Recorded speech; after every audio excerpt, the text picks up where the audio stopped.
Coach. You started practice this week, bowl preparation for Rice coming up at the end of the month. What were you able to accomplish this week?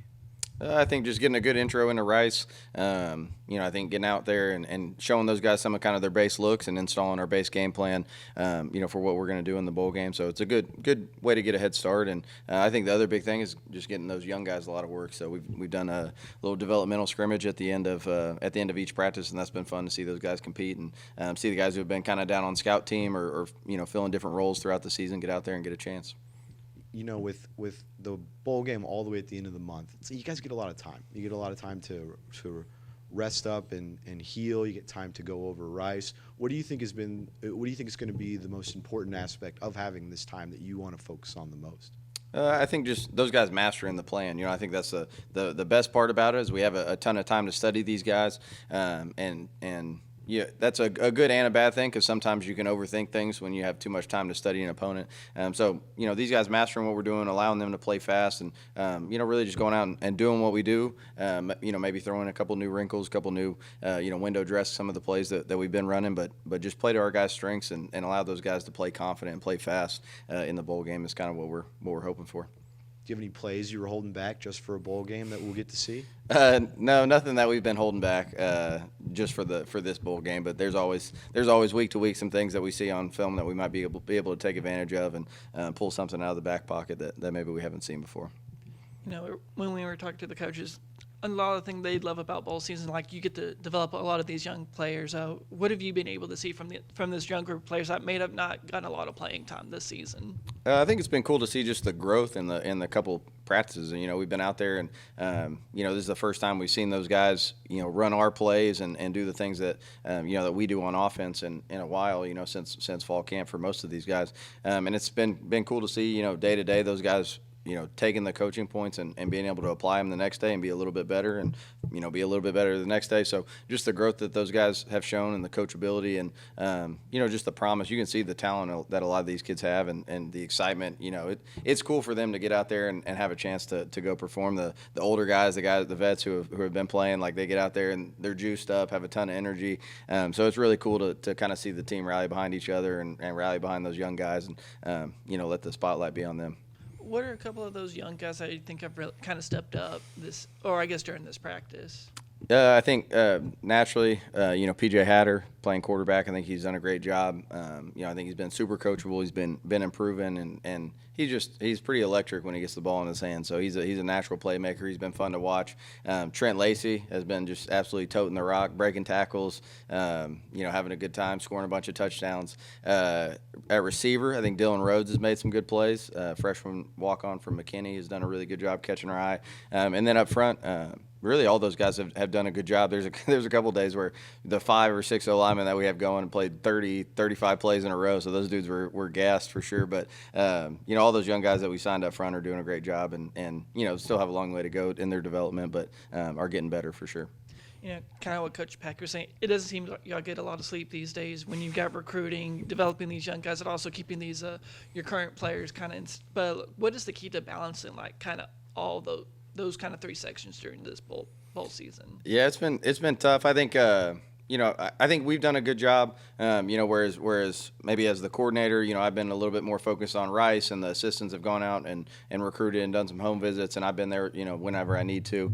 So we've done a good job, I think, kind of, people focusing in different areas throughout this thing. Because if you take everything and you're trying to be all in on recruiting and game planning for Rice and being with your current players, you just get spread too thin. You don't really do a good job in anything. And so we've had a couple guys who have been really focused on recruiting these past couple of weeks and have done a great job out on the road, going to high schools, doing in-home visits. And then, we've had a couple guys back in the office that have been really heavy in the game plan on Rice. And so I think we've done a good job balancing that out by kind of distributing that or, delegating that to different people. What makes kind of bowl season kind of so special for these players? As kind of what Coach Pack and Coach Pryor were saying, there's a lot of camaraderie that kind of comes with it, but what makes kind of this season so special, especially at the FBS level? I think it's just a reward, that comes with having a good season and winning games and putting yourself in a position to get one more opportunity. I think, we have a special group of guys, a special bond on the team, and so, I think those guys are really appreciative of having one more chance. And really for a decent amount of the seniors, it might be their last chance to play football again. So just, having another opportunity to strap it up and go play the game that they love together. So it's a really cool deal, and something that I don't think the guys are taking lightly either. I think that, they appreciate the opportunity that they've been given and are going out there and attacking it. It was a banner year for Texas State offense. I mean, it was the most points scored at the FBS level. You had TJ Finley set the passing record. You had Ismail Mahdi being the first 1,200-yard rusher since the 90s. Way more accomplishments than that, but everything that went into it. Obviously, you were anticipating great things, but were you anticipating that? And how nice is it now looking back on that season and the regular season and seeing how far it came from where you guys were over summer to now? Yeah, it's pretty cool to see the the work that those guys put in, come to fruition. I think the competitor in me probably looks at it and wishes there was 3 or 4 games that we would have played better in, and we would have had even better stats and more accolades. So kind of never satisfied in that sense, but proud of the guys for going out there and making plays all year and doing the things that they did. I think when you take that step back and you look at it, we did a lot of things for the first time here, or did them better than maybe anybody ever has. Which is a pretty cool deal for a program that has had success here before. And TJ Finley started every game at quarterback. He was saying that was an important thing to him. Going into the season, he wanted to show he could be healthy for a full season and everything. Talk about him just taking on this offense and just accepting your scheme and everything, and how he was able to have that success this season. Yeah, I think he did a great job coming in and just going to work. Got here late in the summer, and so everything was kind of sped up in terms of learning the offense, but he did a great job. And that's a testament to kind of his football IQ and his knowledge and just his ability to commit to something, committed to learning the offense, did a great job, really kind of over the season. I think grew into a pretty good leader and grew into that leadership role that's required of the quarterback. And, I think that was probably hard for him at the beginning of the year because you come in and, trust and all those things that go into being a leader, just takes time to develop. So I think he really grew into that as the year kind of progressed. And, I think I can't say enough good things about him just from just really the ups and downs throughout the course of the season, always being able to respond to adversity. I was really proud, the way that he handled himself. When things weren't good, he was able to flush it and move on and bounce back. And he had some of his best games this year after really tough losses. And so I was proud of that. I think obviously he's super talented, so he's a natural fit in the system from a talent standpoint. But just his ability to stay even keel, to always move on, to play the next play the next game, respond to adversity, and just grow, I think, as a quarterback and as a leader has been pretty cool to see throughout the year. Yeah, that response to adversity you just said, the obviously won the last game, but the 2 games prior to that he struggled, especially the Arkansas State game. Was able to bounce back for that South Alabama game. Was there anything you told him in particular, or is there anything you have to tell him, or is he just the type of guy that'll bounce back?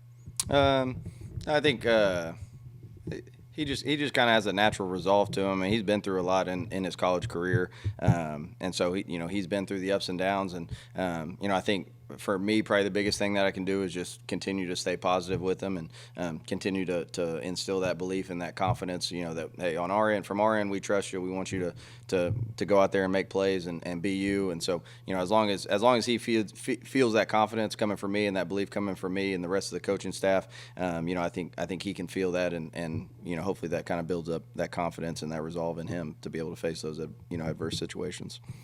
There's a lot made about Mahdi's season and Hobart, how well he did, and Ashton Hawkins. But almost a forgotten man is Kole Wilson, and it's a guy you had at Incarnate Word. Didn't play a whole lot. He was a young freshman then. He kind of came onto the scene a little bit here. What did you see from him at Incarnate Word that made you want to bring him along and see what developed this year? I think his talent is pretty evident. He's as explosive, as twitchy, as smooth, really as any receiver I've ever been around, to be honest. He might not be the 6'3" guy that maybe is prototypical as an outside receiver, but he came in here and, probably thought he was going to play slot receiver, had to move outside because that's where we needed him, and I thought did a great job with that. But, more probably to go along with his talent, that was pretty evident, as a freshman. We were sitting there at UIW like, how did we get this kid at this FCS school? He came in fall camp last year, and we were like, this dude might be the most talented kid on our team. So, it's pretty. He's pretty special to be around, from that sense. But also off the field, comes from a great family. Never have to worry about him academics. I think he had like 5 A's and a B this semester, in the classroom. So it just is exactly who you want to be away from football as well. So he's really special to coach. With Ismail Mahdi, 4 All-American selections from four different media people, just what makes Ish such a special player, not only just in the kick return game, but also at running back? Yeah, I think it's just his versatility, his ability to do kind of a little bit of everything. I mean, in the run game, he's been really good at adapting to our scheme and continuing to get better at his patience and his vision. And then he just has that juice to go, hit a home run when he gets out in the open field. So he's done a great job. I mean, I think his ability to make people miss in space. In that South Alabama game, we ran inside zone and the safety fit, and he had about a space as big as this podium right here to make a guy miss, and he shook him and went for a 40-yard run. So he's got unique elusiveness, explosiveness. He catches the ball really well out of the backfield, which we use him, in the passing game a decent amount as well. So he's really a pretty complete back, and I think as he gets bigger and stronger and develops in the offseason, I think he's only going to get better. So I think his ceiling is still, even higher than what he showed this season. This team was a lot of these players came from FCS schools. I mean, Ish came from Houston Christian, Joey came from Utah Tech, Kole, a lot of the players came from UIW. What does it say that, the talent at the FCS level can transition to the FBS level? Yeah, I think I think if you look across the nation, I think that's kind of becoming a trend is those best FCS players, the top level FCS players are transitioning and having a lot of success at these FBS schools. So, I think the top tier programs at that level could come in, and a lot of those guys obviously can compete at this level. I don't think there's too much of a gap, and I think that's one of the benefits of the transfer portal is it allows those kids who maybe were overlooked in high school and went and proved themselves at the FCS level to move up and continue kind of working their way up and proving themselves. And I think one thing that I like about those guys, they have a little bit of chip on their shoulder. They're trying to go out there and they're working with an edge, because everyone kind of looks at them as a lower level player, and so they have a little bit of just an edge about them that they're trying to prove themselves. So I think that helps too. Preparing for this Rice game, just what do you, looking at the game tape, what is this Rice defense do you think is going to throw at y'all? I think one thing that stands out, you turn on the tape and those guys fly around. Those guys play really hard, so as a testament to them and their coaching staff and the culture that they have over there on defense, I think they run to the football, they tackle well. They're aggressive. There's a lot of times they're going to play a lot of tight coverage. They're going to put people in the box and they're going to try to come after you and attack you. So we have to be disciplined up front with our eyes, and they give you a bunch of different looks in the box, and we'll give you a bunch of different blitz looks on third down. So the communication aspects can be huge up front, and then our guys just being able to make plays. When we get one-on-one opportunities, we got to take advantage of those, and be able to create some explosive plays. Maybe when we get those one-on-ones. We talk a lot about balancing practice and recruiting and all these things you guys have to balance. You also have to balance your home life, your family life, and that's it's been a bit of a juggle for you. We hear you're expecting another child. Is that correct? That is correct. We just found out baby boy, so we'll have they'll be both less than 2. Lenny right now is 10 months, and then we'll have Hayes is going to be his name. We'll have Hayes in April, so that'll be exciting. Hayes County? It kind of works out that way, but that's actually my middle name, so kind of a double meaning there. And your brother got a job. We saw that as well. How happy you are for him? Yeah, super happy for him. I mean, that's a great opportunity to go be the O-line coach at North Texas at 25 or 26. Young guy, first job. So he's excited. He's hitting the ground running. He's got a lot of work to do. We got some recruiting battles going up against him. So hopefully I can keep winning against him. I haven't lost to him ever in my life. I don't remember any time that I lost to him. So hopefully we can keep that trend going. I was going to say there is that recruiting competition there. You think that was strategic by North Texas? They saw how good Leftwich is doing down there. Get one up there. Maybe so. I think obviously I had a relationship with Coach Morris. He gave me my first opportunity down at UIW, and he got to know Cutter because we were actually living together. He was a GA at UTSA at the time, so he'd come up to practice and be around. So that was kind of there's some familiarity there between the families. But yeah, definitely we'll be going head to head on some recruiting battles in the future, so that'll be fun. It'll make Christmas dinner even more entertaining. Coach, speaking of Hayes, County and all that, just your journey. I mean, you were